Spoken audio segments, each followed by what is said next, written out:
안녕하세요. 오늘은 창업과 주식의 발생, 그리고 재무제표 완전 정복 1이라는 제목으로 시작을 하겠습니다. 오늘 좀 많은 얘기를 하게 될 텐데요. 일단 창업, 우리가 이렇게 멋진 어떤 기업을 차리는 과정을 한번 배워보도록 할 거예요. 일단 오늘 수업의 가장 핵심 내용은 사실은 여러분들이 많이 어려워하시는 재무제표를 이해하기 위한 기초를 닦는 과정이라고 생각하시면 돼요. 네, 그러기 위해서 제가 아주 간단한 사업 모델을 갖고 있는 자판기 사업을 하는 기업을 창업을 하는 과정부터 시작해서 그 다음에 투자금을 모으고 그 다음에 사업을 확장하고 그리고 어, 그 확장하는 투자금이 필요해서 주식시장에 상장하는 과정으로부터 주식이 태어나는 과정까지를 쭉 살펴보게 될 거예요. 이게 정말 고등학생도 이해할 수 있게 아주 쉽게 준비했으니까 여러분들 조금 길지만 끝까지 보시면 아주 유익한 시간이 될 수 있을 거라고 장담합니다. 자, 먼저 첫 번째는 기업의 설립과 주식의 발생 과정을 이해하고 다음으로 재무상태표가 무엇인지를 설명드릴 거예요. 자, 재무제표랑 재무상태표가 이름은 비슷한데 재무제표가 재무상태표를 포함하는 개념이거든요. 네, 그래서 일단 오늘은 그 재무제표 중에서 재무상태표만 배우게 될 거고요. 다음에 기업이 사업자금을 조달하는 세 가지 방법을 배울 거고요. 그리고 기업의 적정 가치, 적정 주가를 구해보는 걸 할 거예요. 자, 주식 투자하시는 분들은 이게 사실 가장 중요한 내용이잖아요. 우리가 어떤 기업에 만약에 적정한 가치만 안다면 현재 주가랑 비교했을 때 그 적정 가치보다 주가가 더 싸면 이건 정말 사면 우리가 좀 기다리기만 하면 수익이 나겠죠. 네, 그다음 마지막으로 이제 그 기대 수익률, 무위험 수익률, 그 다음에 위험 프리미엄이라는 개념을 또 설명해 드리도록 하겠습니다. 자, 그러면 이제 시작하도록 하겠습니다. 자, 그러면 일단 자, 기업을 우리가 처음 차리게 되는 그런 창업자들은 보면 어떠한 일상생활 속에서 좀 불편함들을 느낄 때가 많이 있어요. 그래서 그런 불편함을 음, 그냥 넘기지 않고 그 안에서 어떤 사업 아이디어를 찾은 사람들이거든요. 그래서 여러분한테 좀 쉬운 예를 들기 위해서 이 고등학생인 준서라는 친구가 있다고 생각을 해볼게요. 자, 이 친구 지금 상당히 표정이 안 좋죠? 뭔가 불만이 많죠? 그래서 자기가 다니는 학교에는 매점이 없는 거예요. 그래서 쉬는 시간이나 이럴 때 뭐 음료수도 사 먹을 수도 없고 뭐 배고플 때 뭐 빵을 사 먹을 수도 없고 불편한 거예요. 그래서 불만이 많아요. 그래서 뭐 여러분들은 어때요? 좀 이렇게 불평불만만 좀 이렇게 늘어놓으세요? 아니면은 그 안에서 어떤 대안을 좀 생각하는 분이세요? 그래서 대표적으로 보면 우리 지금 작년에 상장했던 빅히트의 대표인 방시혁 대표. 자, 이 사진은 예전에 이제 그 자기 졸업 동문들의 그 졸업사를 이제 하는 뭐 그런 좀 장면을 제가 하나 좀 넣어봤는데요. 이 방시혁 대표가 이제 BTS를 만들게 된 자기의 그 어떤 원동력이 됐던 게 뭐냐면 그 불만, 그 어떠한 좀 분노라고 얘기했어요. 분노라고. 네, 그러니까 그런 우리 케이팝에 대한 어떠한 좀 시스템의 문제점들에 대해서 불만이 많았다. 근데 단순히 그냥 불평만 하고 넘어간 게 아니라 어떻게 하면 좀 더 개선할 수 있을까를 고민을 해서 어떻게 보면 이제 빅히트를 키우게 된 원동력이 됐던 거죠. 그래서 우리도 이 준서라는 친구도 그냥 불평해서 끝나는 게 아니라 학교에 자판기라도 있으면 음료수와 빵을 먹을 수 있을 텐데 이런 좀 생각들을 좀 더 해 나간 거죠.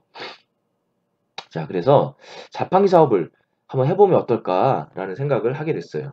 그래서 친구들한테도 물어보니까 야, 너 학교에 자판기 있으면 빵 먹을 거야? 그랬더니 아, 당연히 먹지. 이게 주변 친구들도 반응이 괜찮았던 거예요. 그래서 아, 내가 한번 해봐야겠다. 그러면 내가 요 사업을 하기 위해서 뭐가 필요할까? 일단 자판기가 필요하겠죠. 그쵸, 자판기. 그리고 요 안에 들어갈 빵과 음료수가 필요하겠죠. 그래서 알아봤는데 이 자판기가 이제 700만 원을 하는 거예요. 그리고 여기 이제 운영하기 위해서 들어갈 빵과 음료수의 가격이 한 300만 원 정도가 들어갈 것 같아요. 자, 그러면 총 1000만 원이 필요한데 지금 현재 준서가 갖고 있는 보유 자금이 300만 원밖에 없어요. 그래서 자기가 일단 요 300만 원을 이제 넣는 거죠. 사업을 하기 위해서. 이걸 이제 우리가 자금을 댄다 그래서 출자라고 얘기하는데요. 자, 그러면 이제 700만 원이 부족해요. 자, 어떻게 나머지 돈을 마련할 수 있을까요? 그래서 이 친한 친구를 찾아갔어요. 친한 친구 두 명한테, 야, 내가 이 자판기 사업을 좀 해보려고 그러는데, 야, 너도 알다시피 자판기 있으면 너도 사 먹을 거잖아. 이거 괜찮은 사업이다. 우리 같이 해보자. 이렇게 얘기를 한 거예요. 그래서 이제 친구들이 100만 원씩 투자를 하는 걸로 했어요. 그래서 각각 100만 원씩 출자를 했고요. 그래도 여전히 500만 원이 부족하죠. 그래서 그 부족한 500만 원은 은행에 가서 자기의 이제 사업 설명을 한 거죠. 내가 이렇게 사업을 할 거고, 내가 수요 조사를 해보니까 애들이 많이 먹을 것 같아. 그래서 얘기를 했더니 이제 은행에서 좋다. 그러면 우리가 1년에 5%의 이자를 받고 대출을 해주겠다라고 승낙을 받은 거예요. 자, 이렇게 해서 이제 그러면 준서는 사업을 시작을 하게 됐고요. 이제 사업을 하기 위해서 이제 법인을 이제 보통 세우게 되죠. 그리고 이제 유가증권, 보통 이제 주식도 있고 유가증권에는 채권도 있는데 유가증권을 일단 발행을 했어요. 그래서 액면가 100만 원이라 써 있는 5장을 발행을 했어요. 왜냐하면 준서가 300만 원이 들어가 있고 그 다음에 준서의 친구들이 100만 원, 100만 원 들어가 있기 때문에 이렇게 5장을 발행해서 자 이렇게 지금은 사실은 실물 주식을 보는 경우는 거의 없죠. 다 그냥 그 HTS나 뭐 MTS에다가 우리가 그냥 저장이 되어 있기 때문에 이러한 이제 뭐 주식을 발행해서 나눠 가진 거예요. 그래서 자 준수는 이제 창업을 한 사람이니까 이런 사람 우리가 창업자라고 얘기하고 뭐 대표라고 얘기하기도 하고요. 그 다음에 초창기에 투자했던 사람들은 보통 뭐 이사 이렇게 뭐 직함을 주기도 하죠. 그래서 자 이렇게 됐고 자, 여기서 간단한 퀴즈를 좀 볼게요. 준수는 그러면 이 5장의 증권 중에서 몇 장을 가지게 될까요? 그렇죠. 300만 원을 투자했으니까 3장을 가져야겠죠. 그리고 친구들은 각각 한 장씩 갖게 되겠죠. 그렇죠? 그러면 자, 이 회사에서 준수의 지분은 몇 프로가 될까요? 준수의 지분은 네, 요거 그냥 계산 어렵지 않습니다. 자, 총 지금 현재 금액이 500만 원이에요. 그 부모에다 넣고 그다음 거기서 준수의 금액이 300만 원이에요. 곱하기 100을 하면 60%가 되죠. 그래서 요 자판기 회사에 대한 준수의 지분은 60%가 되겠죠. 그리고 친구들은 각각 20%씩 되겠죠. 자, 그러면 이제 다음으로 창업 과정을 한번 정리를 해볼까요? 자, 이렇게 조달한 자금으로 지금 이제 우리가 자판기랑 음료와 빵을 마련했죠. 그래서 요거를 한번 이렇게 요 네모 안에 이렇게 정리를 좀 해볼게요. 그래서 왼쪽에는 자판기 그리고 음료와 빵 이렇게 좀 적어보고요. 오른쪽에는 일단 우리가 준서랑 그다음에 그 친구들의 돈 500만 원. 요거를 이제 우리가 자기 자본이라고 하기도 하고, 그러니까 처음에 이제 사업을 찾을 때 그때 들어갔었던 돈을 우리가 자본금이라고 하기도 합니다. 그리고 어, 자신의 돈이 아닌 외부에서 끌어온 돈, 이걸 이제 부채라고 얘기하는데 500만 원 이렇게 해서 합이 1000만 원이고요.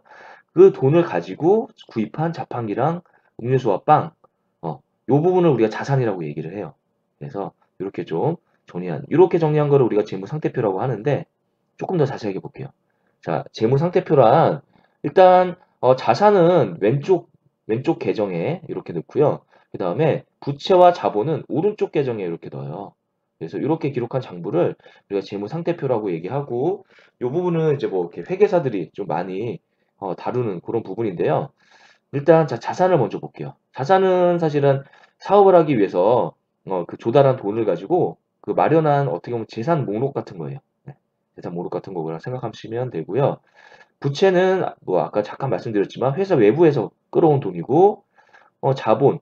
사실은 자본이랑 요 자본금은 약간 차이가 있어요.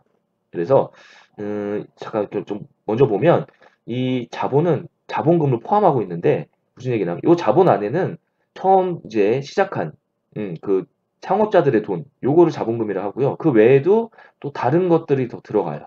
그래서 뭐 자본 잉여금이라든지 이익 잉여금이라든지 등등등이 들어가는데 요 부분은 제가 앞으로 이제 어, 조금 더 이제 찍어서 설명을 해드리도록 하겠습니다.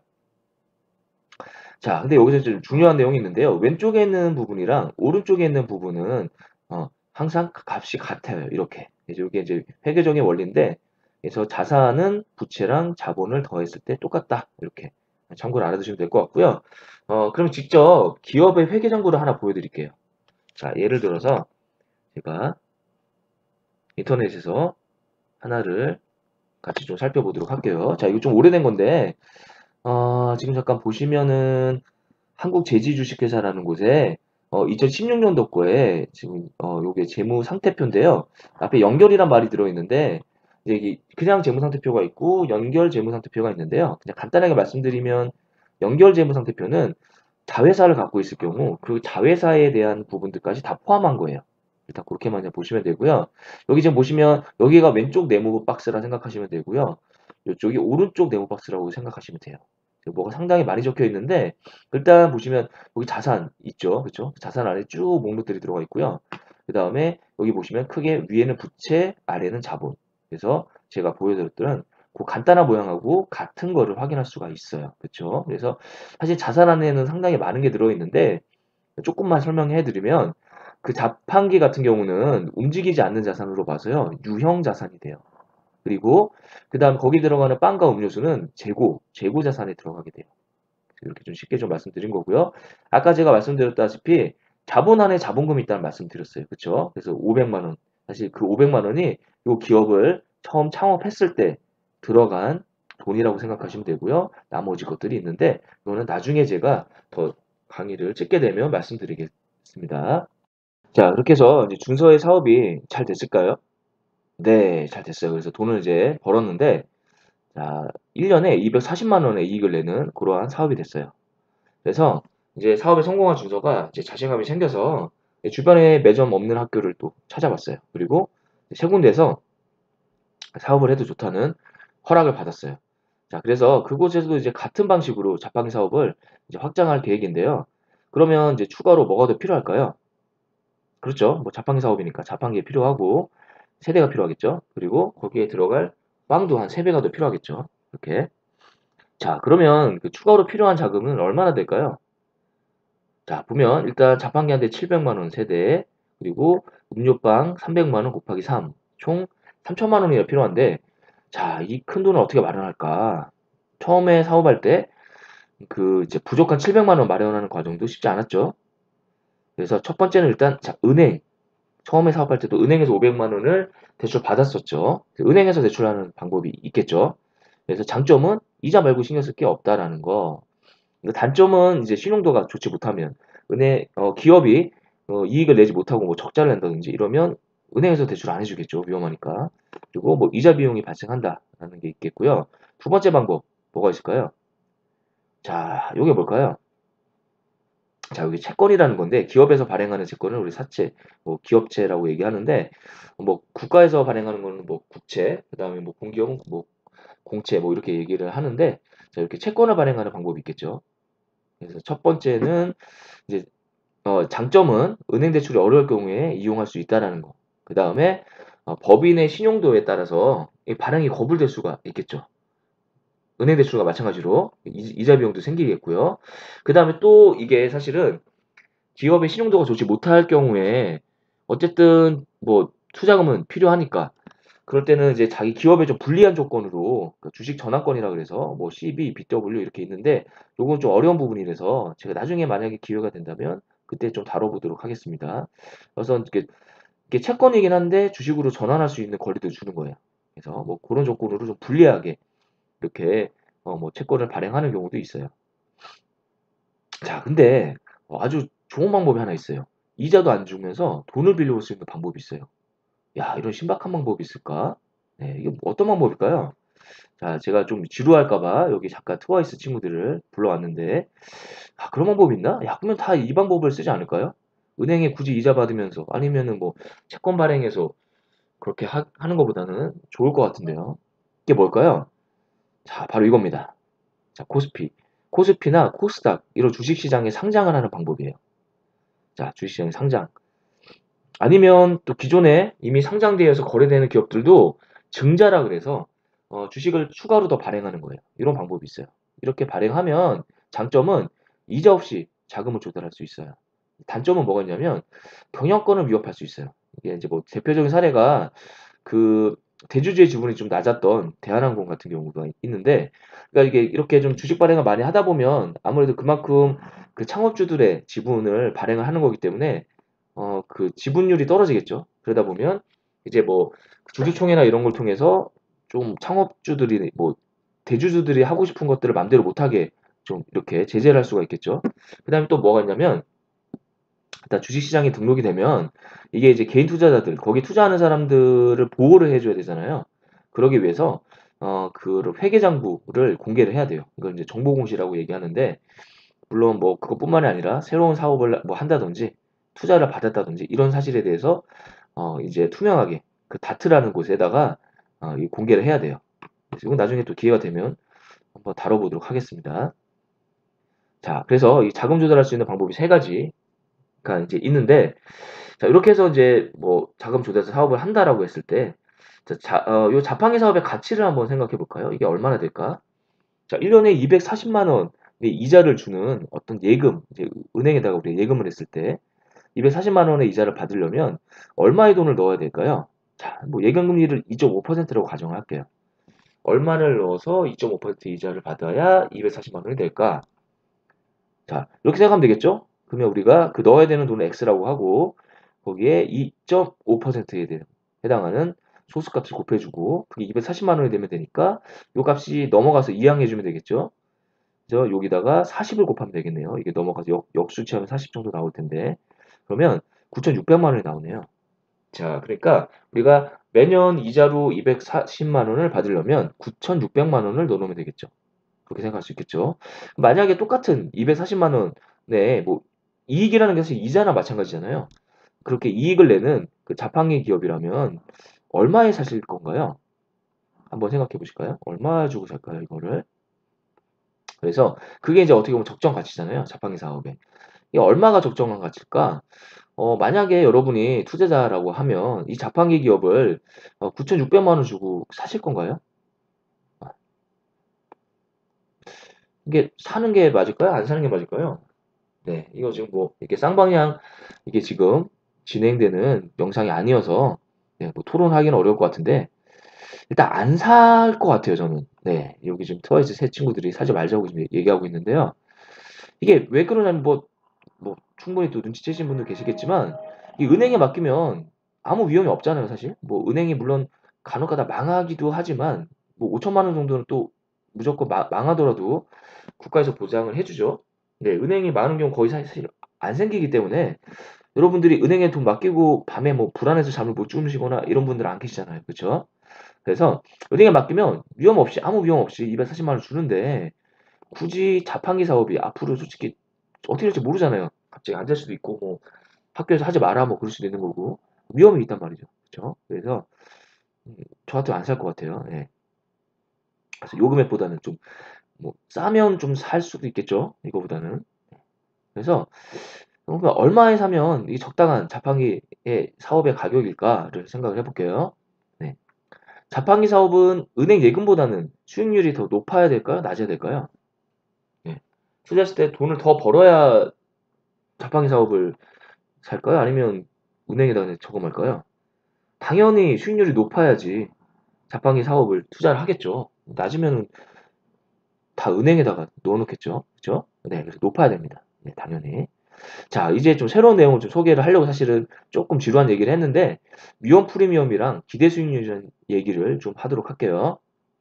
자, 먼저 기대 수익률은 뭐냐면 어떤 투자자들이 어떤 자산에 대해서 투자를 했을 때 기대하는 수익률이에요. 그러니까 내가 예를 들어서 뭐 어떤 삼성전자에 투자를 했을 때, 아, 나는 1년에 한 10% 벌면 좋겠어. 라든지, 아니면 내가 어떤 부동산에 투자를 하는데, 아, 나는 이거 한 2년 후에 팔 건데, 여기서 뭐 한 20% 벌었으면 좋겠어. 뭐 이렇게 생각할 수 있겠죠. 그래서 이게 이제 기대 수익률이라는 거고요. 무위험 수익률이라는 게 있어요. 위험하지 않은 수익률. 이건 뭐냐면, 그냥 은행의 예금 같은 원금 손실이 전혀 없는 그러한 자산에 대한 수익률을 얘기해요. 그러니까 보통은 그냥 은행 예금에 대한 이자라고 생각하면 돼요. 자, 그러면 우리가 이 기대 수익률은 우리가 어떤 대상에 투자를 할 때 그 기대 수익률은 무위험 수익률하고 이 크기가 어때야 될까? 어디가 더 커야 될까? 당연히 기대 수익률이 더 커야겠죠. 그렇죠? 그래야 은행에다 맡겨놓지 않고 투자를 하겠죠. 네. 그러다 보니까 요 큰 값에서 작은 값을 뺄 수가 있겠죠. 네. 그 마이너스가 안 될 테니까. 그 값을 바로 위험 프리미엄이라고 얘기하는 겁니다. 자세하게 살펴보도록 하겠습니다. 자, 위험 프리미엄은 어떤 위험을 감수하는 대가로 주어진 보상이에요. 자, 조금 쉽게 예를 들어서 좀 말씀드릴게요. 자, 두 친구가 있는데 한 친구는 지금 전문직에 종사하고 있는 법관인 친구예요. 그래서 뭐 돈도 많이 벌고 하는 친구인데 잠깐 일시적으로 지금 돈줄이 조금 엉켜가지고 지금 저한테 돈을 빌려달라고 왔어요. 자, 그리고 또 한 친구가 있는데 이 친구는 지금 노량진에서 사법고시를 준비하는 친구예요. 네, 근데 이 친구는 자기가 올해 사법고시 이렇게 무조건 붙는다 이렇게 얘기하는데 근데 맨날 당구장 가고 그 다음에 PC방에서 게임하고 그러고 있어요. 네, 그래서 이게 쥐가 정말 붙을 수 있을까? 솔직히 좀 별로 믿음은 좀 안 가요. 그래서 이 친구들이 돈을 이제 빌려달라고 해요. 자, 그러면 여러분이 일단 반드시 뭐 이렇게 돈을 빌려줘야 되는 상황이라고 생각을 해볼게요. 그러면 자, 누구한테 더 이자를 많이 받아야 될까요? 그렇죠.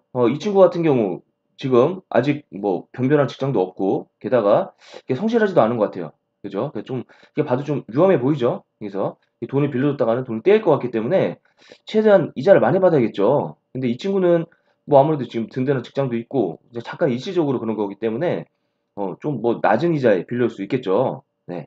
그래서 이 기업으로 보면 요 이렇게 왼쪽에 있는 친구는 삼성전자 같은 우량한 기업이라 생각하시면 되고 여기 오른쪽에 있는 친구는 뭔가 좀 위험해 보이는, 그죠? 좀 부실해 보이는 그런 좀 코스닥에 있는 뭐 이렇게 계잡주 같은 아니면은 뭐 동전주 같은 그런 기업이라 생각하면 돼요. 그죠? 그러면 당연히 이 둘 중에서 위험 프리미엄이 높은 쪽은 오른쪽이 될 거예요. 그죠? 자, 우리 앞에서 그 위험 프리미엄을 구했던 식을 잠깐 돌아가 볼까요? 자, 여기서 우리가 그 무위험 수익률을 우변으로 이항을 하면 요식이 나오거든요. 그죠? 그래서 기대 수익률은 무위험 수익률에다가 위험 프리미엄을 더했다 이렇게 생각하면 되고 여기서 무위험 수익률은 은행의 예금금리라 생각하시면 되죠. 그래서 뭐 예를 들어서 2.5%, 뭐이 정도 생각하면 될 것 같아요. 자, 뭐 아주 유명한 말이죠. 하이 리스크, 하이 리턴. 위험이 크다면 그거에 대한 어떤 대가도 커야 된다. 그죠? 그거죠. 그러니까 우리가 어떤 좀 크게 보려면 큰 위험을 감수해야 된다. 이런 얘기죠. 그래서 위험한 사람들한테는 우리가 기대 수익률을 높게 잡아야 된다. 이자를 높게 받아야 된다. 이런 뜻이겠죠. 그래서 우리가 여기서는 뭐 기대 수익률 그다음에 이 친구한테는 그거를 뭐 이자라고 생각하면 되겠죠. 그래서 이 친구를 만약에 투자 대상이라 생각한다면 자, 그래서 자판기 사업의 위험 프리미엄을 뭐 얼마로 설정하는지에 따라서는 뭐 사람마다 좀 다르겠죠. 이 자판기 사업을 좀 안전하다고 보는 사람은 요 프리미엄을 좀 작게 잡을 거고요. 아니다. 이 자판기 사업은 야 이거 뭐 누구나 다른 사람도 할 수 있겠는데 금방 좀 경쟁 업체들이 생기겠는데 싶으면 얘를 좀 높게 잡을 수도 있겠죠. 그래서 음, 우리가 만약에 2.5로 잡으면 지금 위험 프리미엄이 2.5 그리고 무위험 수익률 은행 예금이 2.5니까 더하면 기대 수익률을 5%로 잡을 수 있겠죠. 그러면 우리가 기대 수익률 5%를 가지고 1년에 240만 원의 현금 흐름을 만들려면 과연 이 가치가 얼마여야 될까 이렇게 생각을 해보면 요거 이제 이항에서 넘기면 요게 5분의 100이니까 20을 곱하면 되겠죠? 그러면 4,800만 원이 나올 거예요. 자, 앞에서 처음 얘기했던 우리가 9,600만 원의 한 절반의 가격이죠? 그렇죠? 그래서 아무래도 은행보다는 위험하기 때문에 우리가 더 싸게 사야겠죠. 자, 그래서 우리가 위험 프리미엄에 따라서 이걸 어떻게 잡느냐에 따라서 적정 주가는 달라진다. 그러면 여러분 이 위험 프리미엄이 높아지면 적정 가치는 올라갈까요? 떨어질까요? 네, 당연히 요 지금 이게 넘어가면 이게 분모로 갈 거겠죠. 그쵸? 그럼 분모가 커지면 전체는 작아지겠죠. 그래서 주가는 떨어지게 되겠죠. 그래서 위험한 사람일수록 이 사람의 가치를 낮게 본다라고 상식적으로 생각하시면 이해하기 쉬울 거예요. 자, 그러면 우리가 이제 그 사실은 이 긴 얘기를 하는 과정이 이제 그 준서라는 친구가 새 학교에서 추가로 더 자판기 사업을 하고 싶은데 3천만 원이 필요했죠. 그래서 그 자금을 조달할 수 있는 방법이 세 가지였죠. 첫 번째 은행이었고 두 번째 채권 발행이었고 마지막이 정말 신기한 방법인데 이자를 내지도 않고 돈을 빌려올 수 있는 방법. 이게 바로 주식시장에 상장하는 방법. IPO라고 얘기하는데 그거였죠. 그쵸? 3천만 원을 구할 수 있는 방법. 자, 그래서 이제 주식시장에 상장하는 과정을 설명해 드릴게요. 일단 자 편의상 기업의 가치를 5천만 원으로 잡았어요. 아까 전에 우리가 4,800만 원 뭐 이렇게 봤는데 그냥 계산이 조금 복잡할 것 같아서 이렇게 잡을게요. 이렇게 잡으면 기대 수익률이 4.8로 나오게 되거든요. 네, 그래서 5,000분의 240 곱하기 100 하면 이렇게 나옵니다. 그래서 일단 이렇게 해서 주식시장에 상장을 한다라고 쳐볼게요. 자, 근데 우리가 지금 5천만 원이 필요한 게 아니죠. 우리 3천만 원만 필요하기 때문에 5천만 원에 대해서 3천만 원은 60%예요. 그쵸? 그래서 우리가 60%만 시장에 공개한다라고 생각해 볼게요. 네. 그래서 사실 처음 사업을 시작할 때 얼마 가지고 시작했죠? 그렇죠. 500만 원 갖고 시작했어요. 그쵸? 그 500만 원의 60%면 그 액면가 100만 원짜리 주식 몇 장이었죠? 그렇죠. 3장이에요. 3장. 그쵸? 요 3장을 우리가 사용하면 되겠죠. 2장은 이제 그 창업주들이 가지고 있고. 그래서 요 3장을 가지고 이제 발행을 할 건데, 자, 요 3장의 가치가 이제는 3천만 원이 된 거예요. 그쵸? 예, 기업이 이제 많은 수익을 좀 240만 원의 수익을 내면서 그 가치가 커진 거죠. 그래서 10배가 뻥튀기 됐다라고 생각하시면 될 것 같은데요. 자, 그러면 이 3장의 가치가 3천만 원인데, 자, 요 주식 한 장을 요즘 하나를 100개로 분할할 거예요. 그러면 총, 자, 3 곱하기 100 하면 300개가 되겠죠. 총 300개가 주식시장에 이제 상장돼서 거래가 되기 시작할 건데요. 그렇게 되면 요 한 장의 가격은 얼마일까요? 주식 한 장은 얼마일까요? 그렇죠. 3천만 원을 300개라고 했으니까 3천 나누기 300을 하면 10만 원이 나오겠죠. 이게 바로 주가예요, 주가. 네. 상장되는 그 주가고, 요게 물론 이제 상장돼서 거래되는 첫날 이 주가가 뭐 많이 오를 수도 있고 내릴 수도 있는데, 이렇게 주가가 만들어지고 주식이 이제 만들어지는 거예요. 네. 자, 그러면 두 번째로, 자, 주식 발행으로 기업에서 실제로 마련하게 된 돈은 얼마일까요? 주식 발행해서 3천만 원이네. 3천만 원 생겼죠. 그죠? 그럼 3천만 원인가요? 3천만 원이 실제로 마련된 건가요?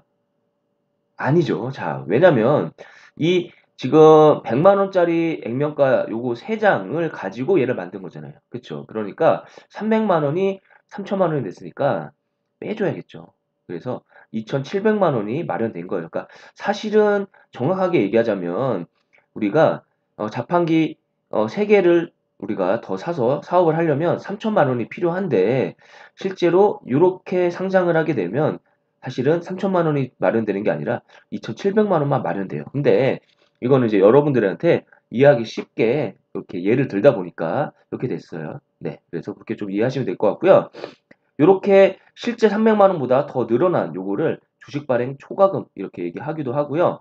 다른 말로 자본 잉여금 이렇게 얘기하기도 합니다. 그래서 앞에서 제가 재무 상태표를 말씀드렸는데 재무 상태표에서 자본이 있었죠. 그 자본 안에 요 자본 잉여금, 다른 말로 주식 발행 초과금이 들어가게 돼요. 요 부분은 제가 또 다음 영상을 찍을 때 더 자세하게 말씀드릴게요. 자, 여기서 퀴즈를 하나 내볼까요? 자, 동업자인 친구 한 명이 그 친구의 지분은 20%였죠? 이걸 만약에 그냥 매도한다면 그는 수익이 얼마일까요? 네. 그 상장했었던 가치로 생각을 해본다면 얼마일까요? 그렇죠. 네. 요거 지금 그 액면가 100만 원짜리 하나의 가치가 상장했을 때 1000만 원이었잖아요. 근데 그 친구의 투자금이 100만 원이었으니까 빼면 900만 원을 버는 거죠. 자, 이게 사실은 이게 엄청난 수익이죠. 이게 지금 몇 프로 수익인가요? 100만 원 투자해서 900만 원 벌었으니까 9배를 번 거죠. 사실은 이게 우리가 이 빨리 부자 될 수 있는 방법은 이런 거예요, 사실. 뭐 직접 뭐 창업을 한다든지 그래서 그 기업을 어느 정도 성장시킨 다음에 뭐 M&A에서 뭐 다른 데다 판다든지 그런 방법도 있고 아니면 정말 이렇게 매력적인 벤처 기업이 있을 때 이런 식으로 친구처럼 투자를 하는 거죠. 그렇게 해서 상장된 다음에 그걸 파는 거예요. 뭐 이렇게 돈을 버는 방법도 있습니다. 자, 지금까지 정리한 개념을 한번 쭉 살펴볼게요. 사실 상당히 많은 내용을 제가 말씀드렸는데 자, 이런 내용들을 다 배웠어요. 예, 자, 그냥 이걸 보시면 상당히 낯선 개념이지만 제가 여러분들에게 정말 간단한 사업 모델을 갖고 있는 음, 그 자판기 사업을 통해서 다 설명을 드린 거예요. 자산, 부채, 자본, 요게 합쳐서 재무 상태표였죠. 그리고 우리가 그 이제 사업을 확장하기 위해서 투자금을 마련하는 방법으로 주식시장 상장, 그리고 공모주 청약, 그다음 채권, 그다음 액면가, 뭐 그다음에 주식을 분할했죠. 액면가 100만 원짜리 하나를 우리가 100개로 분할했죠. 지분에 대한 얘기도 말씀드렸고, 그 유통 주식 실제로 발행돼서 주식시장에서 거래되는 걸 유통 주식이라고 하고요. 그 대주주들이 가지고 있고 그냥 돌아다니지 않는 주식은 유통 주식은 아니겠죠. 그다음에 주식 발행 초과금 뭐 이런 얘기들을 쭉 말씀드렸어요. 자, 그러면 만약에 내가 이제 준서나 뭐 이렇게 창업주가 아니라 이 자판기 사업이 이제 주식시장에 상장됐을 때 공모청약을 할 것인가를 생각해 볼게요. 자, 500만 원의 가치를 갖고 시작했던 자판기 회사가 5천만 원의 가치로 인정받아서 상장이 되었는데, 자, 이 주식을 10만 원에 살 것인가요? 자, 사시겠어요? 자, 산다면 왜? 안 산다면 왜? 이렇게 좀 살펴볼게요. 자, 우리가 주식 투자에서 수익과 리스크에 대해서 생각을 해야 돼요. 그쵸? 우리가 항상 우리 단순히 그냥 수익률이 높다 그래서 무조건 투자하면 되는 게 아니죠. 리스크가 상당히 크다면 고려를 해봐야 되는 거죠. 자, 그러면 먼저 만약에 산다는 쪽의 의견을 생각해 볼게요. 자, 이 산다는 쪽의 의견은요. 일단 세계 학교에서 지금 자판기 사업을 다 하는 거잖아요. 그쵸? 그래서 그게 성공한다라고 가정을 하는 거예요. 자, 그러면 성공한다 가정했을 때 우리가 비례식을 통해서 한번 적정 주가를 구해볼까요? 자, 이 사업이 만약에 차질 없이 잘 진행돼서 처음에 240만 원처럼 다른 곳에도 다 240만 원씩 수익을 낸다라고 생각을 해볼게요. 자, 그러면 총 자판기 사업이 4개가 되겠죠? 그쵸? 그러면 240 곱하기 4 하고 그다음에 총 즉 가치가 이제 500만 원이 아니죠. 5천만 원이죠. 5천만 원으로 나눠서 100을 곱하면 19.2%가 나와요. 이거 상당히 높은 수익률이죠. 지금 은행 뭐 금리가 뭐 지금 여기 상황에서는 2.5%니까 상당히 높습니다. 그러면 한 대일 때 수익률이 4.8이었죠. 그러면 지금 당연히 4대니까 4배겠죠. 그렇죠? 4배가 나와요. 그러면 이게 주가는 얼마로 봐야 돼요? 한 대에 대해서 주가가 10만 원이었으니까 4대니까 4배니까 40만 원이겠죠. 그러면 무슨 소리냐? 40만 원의 가치가 있는 기업을 네, 지금 10만 원에 파는 거예요. 4배나 싸게 파는 거죠? 4분의 1 가격에 파는 거죠? 네, 그럼 사야겠죠. 뭐 이렇게 생각할 수 있겠죠. 자, 다음에 안 산다는 의견이 또 있을 수 있겠죠. 이 사업 확장이 실패할 수도 있잖아요. 그쵸? 네, 실패할 수도 있어요. 뭐 예를 들어서 사업성이 좋다 보니까 그 너도 나도 자판기 사업을 하려고 하는 거예요. 사실 이 자판기 사업이 대단한 사업이 아니잖아요. 이게 뭐 너무 어려운 뭐 첨단적인 뭐 기술이나 정보가 필요한 사업이 아니죠. 네, 그래서 이런 건 뭐 누구든 쉽게 복제를 할 수 있는 사업이에요. 그래서 옆에서 보니까 이거 잘 되네. 나도 해봐야지 하고 경쟁자들이 뛰어들 수 있겠죠. 그래서 경쟁자가 하나 생겨서 네, 저뿐만이 아니라 한 대가 더 생긴 거예요. 네. 이렇게 되면 수익이 240이 아니라 나눠 먹기니까 뭐 120으로 절반으로 줄겠죠. 게다가 이 학교에서 보니까 얘가 돈을 너무 많이 버는 것 같아. 그래서 야, 너 이제 공짜로 안 돼. 너 그 돈 벌 수 있게 사업권 줄 테니까 대신 너 1년에 80만 원 내. 이렇게 얘기하는 거예요. 자, 그러면 결국에 240만 원이 아니라 120에서 80까지 빼니까 40만 원밖에 안 남게 되겠죠. 그래서 학교 안에 40만 원이니까 4개 해봤자 160이에요. 그쵸? 그러면 그렇게 수익률 계산하면 3.2%밖에 안 나와요. 그죠? 자, 그러면 우리가 이 10만 원의 주가가 기대 수익률 4.8%로 봤을 때 10만 원인 거잖아요. 근데 3.2%나니까 이거는 네, 계산해 보면 4.8분의 3.2 곱하기 10만 원 하면 그냥 6만 5천 원 좀 넘어요. 그쵸? 그러니까 이거 비싸게 사는 거죠. 6만 6,666원짜리를 10만 원에 사는 거니까 비싸게 사는 거예요. 그래서 나는 안 사겠다. 뭐 이렇게 우리가 판단할 수도 있겠죠. 네. 자, 이렇게 해서 제가 좀 길게 말씀을 좀 드려봤는데요. 사실 요 내용은 여기까지만 하려고 만든 건 아니에요. 사실은 이제 재무, 제표라는 사실 모든 분들이 좀 어려워하는 그러니까 경제 경영을 좀 전공하는 사람이나 뭐 회계 쪽을 전공하는 사람들이 보는 분야인 그 재무제표를 자세하게 보기 위해서 사실은 아주 쉬운 예를 들어서 좀 말씀드려봤어요. 그래서 다음에 제가 이제 또 영상을 만들 텐데요. 그때는 이제 일단 주가를 결정하는 그러니까 주가가 오르기도 하고 내리잖아요. 근데 뭐 물론 여러 가지 이유 때문에 주가가 오르기도 하고 내리는데 하지만 가장 그 본질적인 두 가지 요소가 있어요. 그거를 제가 말씀드릴게요. 다음 시간에 좀 기대해 주시고요. 두 번째는 재무제표 안에 사실은 요소가 여러 가지가 들어있어요. 한 네 가지 정도가 되는데 세 가지가 가장 중요하거든요. 이 세 가지만 알아도 사실은 상당히 많이 아시는 거기 때문에 이 세 가지 요소에 대해서 말씀드릴 거예요. 그래서 이거를 바탕으로 투자하는 방법을 우리가 기본적 분석이라고 얘기를 해요. 그래서 우리가 보통 차트 많이 보시죠? 차트 가지고 주가를 예상하고 팔고 사고 하는 거는 기술적 분석이라 하고요. 뭐 그게 아니라 좀 가치 투자자라고 해서 우리가 그 워런 버핏이나 뭐 워런 버핏의 스승인 뭐 벤자민 그레이엄. 네, 제가 좀 말이 잘 안 나오네요. 네. 벤자민 그레이엄 같은 경우는 바로 이렇게 좀 기본적 분석가라고 좀 보실 수 있어요. 네, 그래서 그런 부분에 대해서 좀 설명을 드릴 거예요. 자, 그러면 여기서 마치도록 하겠습니다. 감사합니다.